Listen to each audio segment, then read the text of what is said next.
चलिए ये अपना लास्ट टॉपिक है अपना सोनार के बारे में अपन बात करेंगे। सोनार यानी इसका पहले तो फुल फॉर्म देखते हैं। सोनार का मतलब क्या है? सोनार का जो पहले दो अक्षर हैं SO, सो का मतलब है साउंड, एन का मतलब होता है नेविगेशन, ए का मतलब होता है एंड, आर का मतलब होता है ranging, sound, navigation and ranging, ये इसका फुल फॉर्म है, इसे बोलते हैं सोनार। इसके बारे में हम डिटेल पढ़ेंगे। What do you mean by sonar, या write the full name of sonar. Exam में क्वेश्चन आते हैं, एक नंबर का क्वेश्चन आया कभी कि write the full name of sonar का पूरा नाम लिखिए, तो सोनार का पूरा नाम आना चाहिए, जिसे हिंदी बोलते हैं ध्वनि संचालन तथा रिजुलेखन। तो ध्वनि संचालन तथा रिजुलेखन, तो जनरली हम इंग्लिश में बोलते हैं सोनार, तो सोनार आपको याद होना चाहिए। इसे हिंदी में ये बोलते हैं और इंग्लिश में इसका डिटेल आपको लिखा दिए। अब बात करते हैं कि सोनार का क्या एप्लीकेशन। ये भी एप्लीकेशन है अल्ट्रासाउंड वेव्स की। इसके पहले वाले वीडियो मैंने अल्ट्रासाउंड के बारे में एप्लीकेशन बताई, उसमें मैंने एक टॉपिक का जिक्र किया था कि सोनार के बारे में पढ़ेंगे। ये सोनार क्या करता क्या है भाई? जो अल्ट्रासाउंड है, वो अल्ट्रासाउंड क्या करता है कि इसका उपयोग से हम क्या करते हैं, समुद्र की गहराई निर्धारण करने में इसका उपयोग किया जाता है। ठीक है, यह सोनार की सहायता से किया है। तो ये सोनार की सहायता कैसी होती है? तो इस सबसे पहले तो समुद्र की गहराई। तो भाई हम बात करते हैं कि सोनार का अर्थ तो हमें समझ में आ गया, सोनार का अर्थ समझ में आ गया। अब ये किस सिद्धांत पे कार्य करता है? भाई इसका सिद्धांत होगा, एग्जाम में आपसे पूछ सकते हैं कि ये सोनार किस सिद्धांत पर कार्य करता है। तो ये प्रतिध्वनि के सिद्धांत पर कार्य करता है, इको पर कार्य करता है, या ध्वनि तरंग के परावर्तन के अनुसार कार्य करता है। ध्वनि तरंगों का जो परावर्तन होता है, उस परावर्तन के सिद्धांत पर, ध्वनि तरंग के परावर्तन के सिद्धांत पर सोनार कार्य करता है। यानी आपको वीडियो में मैं जितनी जानकारी आपको दे रहा हूँ, ये सब क्वेश्चन है, उस क्वेश्चन को ही मैं आपको डिटेल समझा रहा हूँ एक सीक्वेंस में लेकर, कि सोनार से कितने सारे क्वेश्चन बन सकते हैं। सोनार का फुल फॉर्म पूछ सकते हैं, आपको पूछ सकते हैं कि सोनार किस सिद्धांत पर आधारित है, तो आपको बताना है कि सोनार जो है वो ध्वनि के परावर्तन नियम, रिफ्लेक्शन ऑफ साउंड के सिद्धांत पर आधारित है, जिसे इको में आपको एक चीज बताई गई है, इको में जिसे बोलते हैं प्रतिध्वनि पर आधारित है। सोनार का उपयोग कहाँ करते हैं? तो सोनार का उपयोग करके समुद्र की गहराई का निर्धारण किया जाता है। सोनार का उपयोग से हम क्या करते हैं, जो समुद्र है उस समुद्र की गहराई को हम नापते हैं। तो समुद्र की गहराई, तो सोनार को किस तरह से यूज़ करते हैं, क्या चीज़ है इसका, ये टोटल डिटेल 171 पेज पर लिखा हुआ है। ठीक है, फिर भी मैं आपको डिटेल यहाँ समझा देता हूँ। तो जैसा कि आपको डायग्राम में भी लिखा है, देखिए डायग्राम भी बना हुआ है। उस डायग्राम में क्या है, बोट है या शिप है, ठीक है, वाटर सरफेस है रखी है, डिटेक्टर और ट्रांसमीटर, देखिए डिटेक्टर और ट्रांसमीटर दोनों लगे हुए हैं जहाज में, ठीक है। और सी बेड्स, सी के जो है बेड्स दे रखे हैं नीचे, मतलब ये जो है जो समुद्र है उसकी गहराई है, उस गहराई में कुछ हर्डल्स हैं, ये हर्डल्स है या कोई पत्थर है या कुछ बड़ी चीज़ रुकावट है, उस रुकावट का पता लगाने के लिए सोनार का उपयोग किया जाता है। तो सोनार जो है ये समुद्री जहाज पर लगाए गए सोनार के ट्रांसमीटर से, सोनार यानी समुद्री जहाज पर एक सोनार के ट्रांसमीटर लगाया जाता है। ये ट्रांसमीटर से अल्ट्रा वेव्स समुद्र के तल पर भेजी जाती है। यहाँ से अल्ट्रा वेव्स जो है वो हम जो समुद्र के डेप्थ में जो है उसको भेजा जाता है। वहाँ से ये रिफ्लेक्ट होती है, रिफ्लेक्ट होकर जो है ये ट्रांसमीटर जो होता है ये रिफ्लेक्ट होता है, तो ट्रांसमीटर के पास जो डिटेक्टर के पास है तो ट्रांसमिट होती है और डिटेक्टर के पास आती है। इससे हमें मालूम पड़ता है कि जाने और आने में उसको कितना समय लगा। जितना समय लगा उससे हम दूरी का पता लगाते हैं कि कितनी दूरी, कितनी गहराई होगी, कितना डिस्टेंस होगा।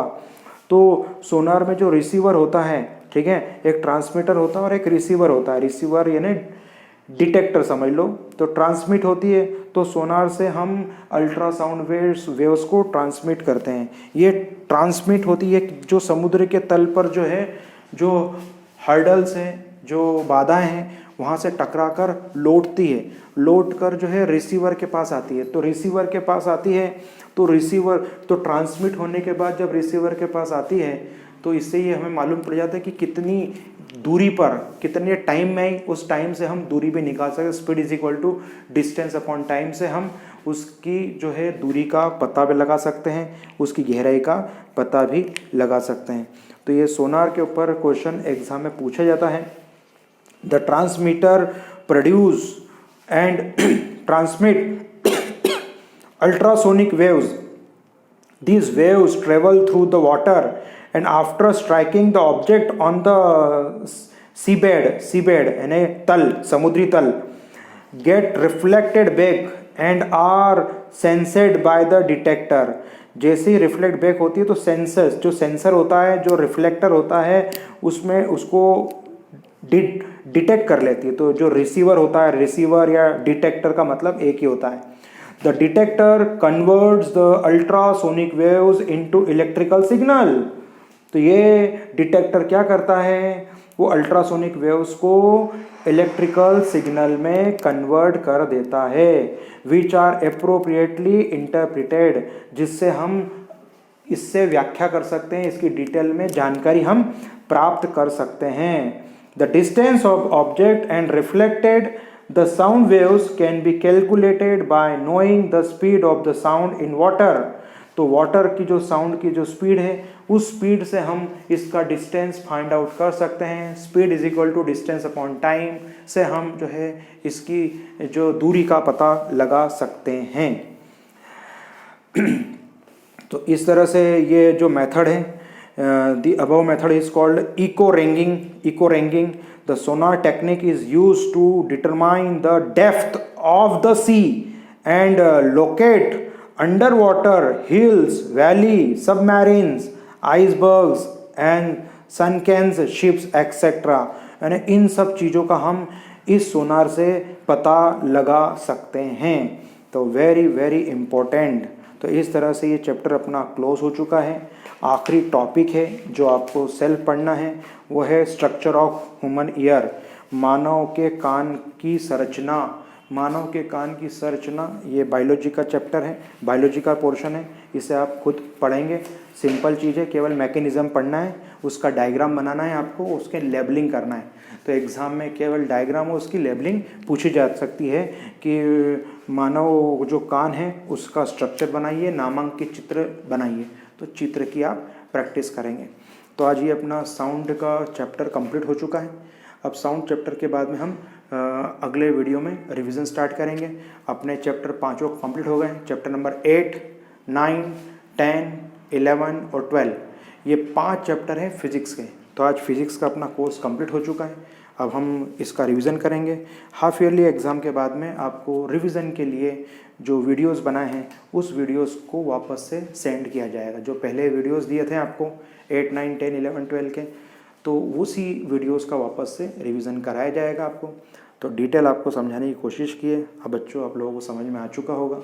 कोई प्रॉब्लम है, कोई डाउट्स है तो बुक की मदद लीजिए। नहीं समझ में आता है तो फ़ोन करके पूछिए, व्हाट्सएप पे पूछिए। कोई डाउट्स है, कुछ समझ में नहीं आ रहा, कोई एग्जांपल समझ में नहीं आ रहा है, तो मुझे लगता है कि आपको इतना डिटेल समझा दिया है कि अब आवश्यकता नहीं पड़ेगी।